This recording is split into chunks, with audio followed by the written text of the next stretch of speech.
Welcome to Caregiver Connections. I'm Ann Ruiz. I provide the parenting and wellness support here at Head Start and Early Head Start. Today's topic is the emotional state from the Conscious Discipline Brain State Model. Thinking about what brain state our kiddos are in, we, the caregivers, parents, are in when we are yelling, when we're having verbal reactions, when the kids are talking back to us, are being sassy, crying. What is going on in the brain? They're in this blue section of the brain. And what are they needing in that moment? So our model here is showing us that they need connection. They're questioning, am I loved? Am I connected? Now, is it legitimate that they're feeling that disconnection from us when maybe we had to set a very reasonable boundary or set a reasonable limit with them? No, it's not always rational that they are jumping to that conclusion that my parent or my caregiver doesn't love me, we're not connected. It's not always reasonable. It's not always, um, realistic for what's going on in the kiddo's brain, but that can be what is going on and why it can get into a tricky dynamic and power struggle, or just really not getting to where we both want to be. All right. So, what is next? So, we're just going to break it down as simple as possible of what's going on, what we need to do, and how we can move forward together with our little ones. So essentially, a lot of times these emotional states come up for our kiddos when we have set a boundary, set a limit. We had to say no, we had to stop them, we had to, correct them, redirect them, take something away, have them give something back to a friend or a sibling. We need to leave the park. We can't get a toy at the store. So those are the sorts of things that we have to do day in and day out as parents, as caregivers.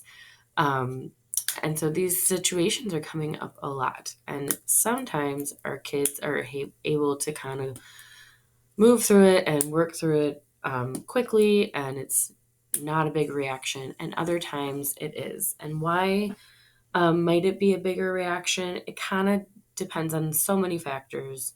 What our relationship is. Are we parent? Are we grandparent? Are we babysitter? Are we teacher? Etc. What is going on with our kiddos' like basic needs and the environment and who's around?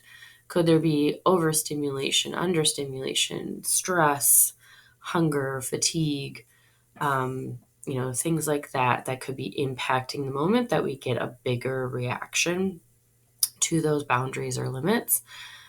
And so we got to factor all that in, time of day, etc. And so the main thing is that we got to keep doing what we're doing and be the sturdy leader, the parent, the caregiver in charge to keep our kids safe and healthy, to kind of follow our values and, help them learn new skills about, being human in this world. And when they disagree with us, when they push back on it, when they have a bigger reaction, a bigger emotional response, it is really important that we allow them to express that feeling that they're having, to not be judgmental of it, because of where their cognitive development is at, and overall just that this is age appropriate developmentally, for them to kind of push those limits and, um, to question. So we, are going to do our best in those moments to notice when our kid is having a bigger reaction, and not get caught up in it, not get emotional ourselves, not take it personally.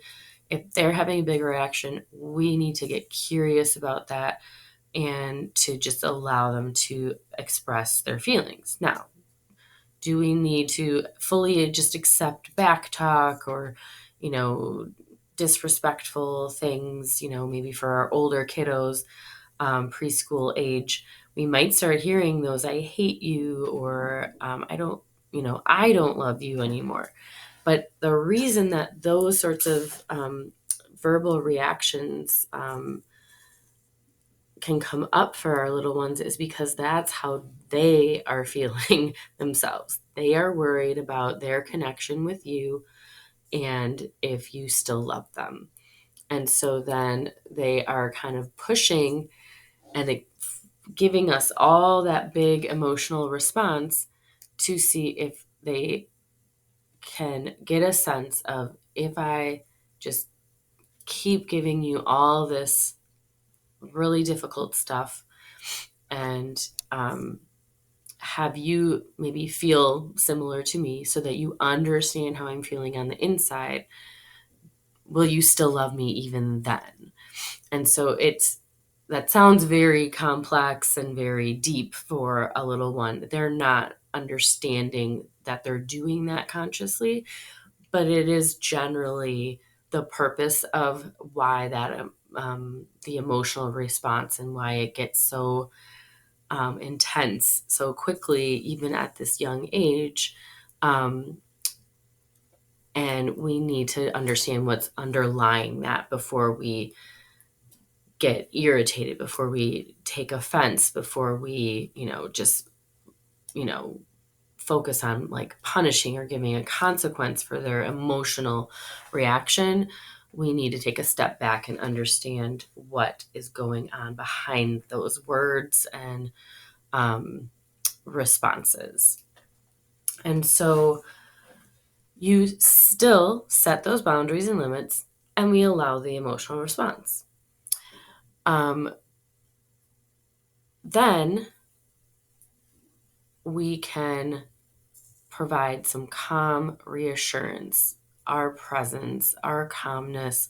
We're not taking it personally. So we can focus on finding our way back, to having our kiddo feel that love and connection from us, even though they're giving us all this big, ugly, expression of their emotions in their body.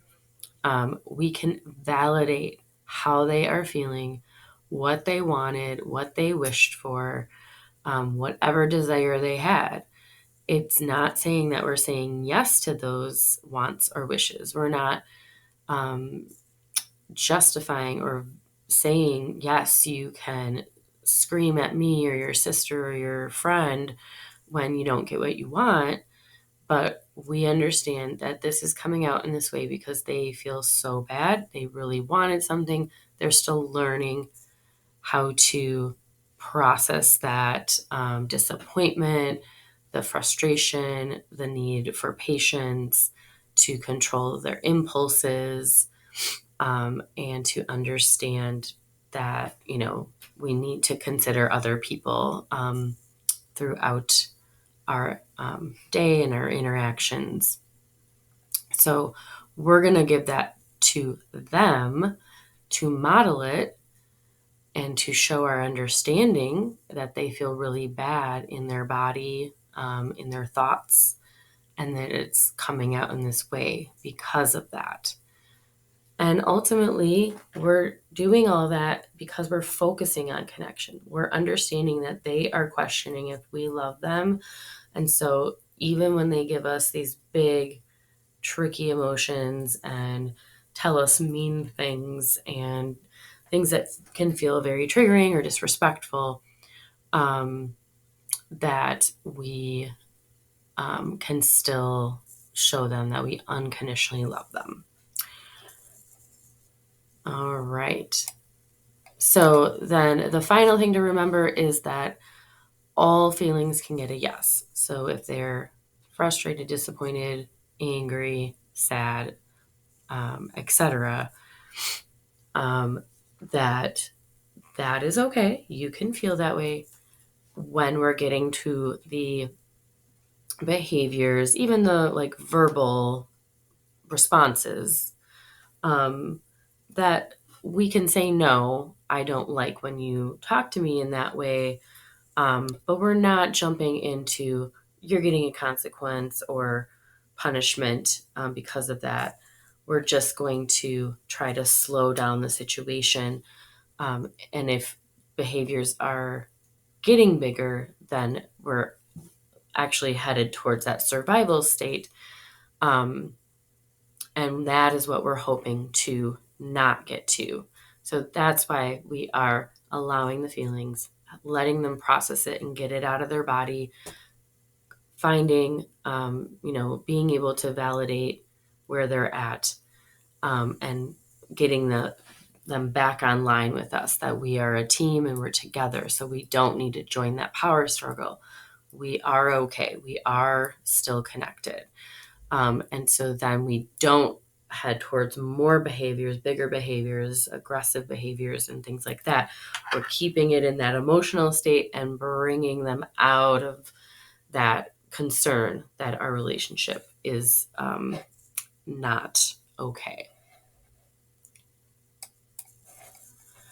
And so then we do need to know how to respond. So we're not just saying, no, stop this reaction, and we're escalating it because we're in an emotional state.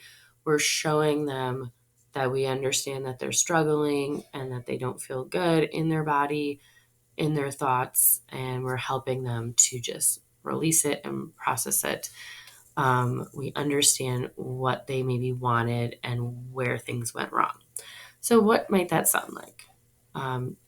Get your feelings out. I understand. That does sound really hard. You didn't want that to happen. You wanted a turn. The problem is your friend is taking their turn. We can wait until they're done and then you get a turn. We can be patient. Something about this doesn't feel right for you. I believe you. You wanted to stay at the park and we needed to go home. Offer a hug. Offer choices.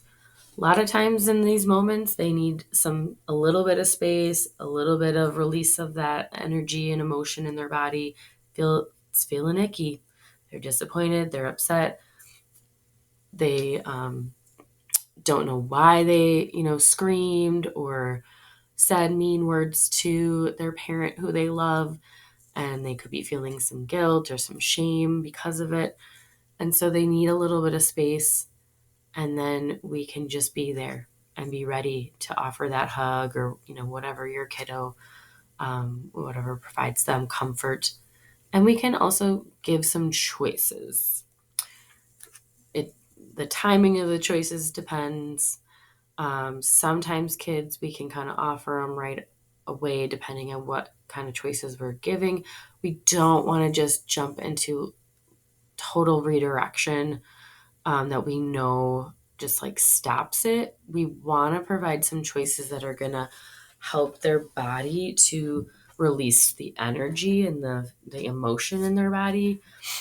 We want to provide choices that can be connecting. So if they're not ready for a hug, but maybe we can start to get to some physical touch, holding their hands, making some eye contact, just supporting them and moving their body in a safe way, because that is kind of hitting a bunch of different elements all at once. So getting some sensory input, helping to release the stress from their body, and then also that connection piece, and that really feels very much like we are connected. My mom or parent or dad, caregiver, teacher is helping me to feel better right now.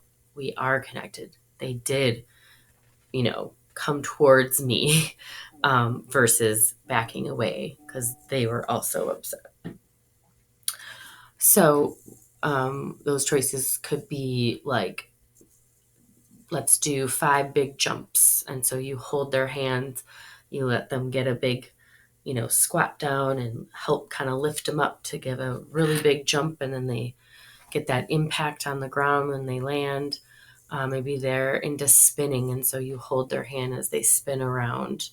So you're kind of containing them, you're keeping them close. You have that physical touch, maybe some eye contact, but they're also getting stress out of their body.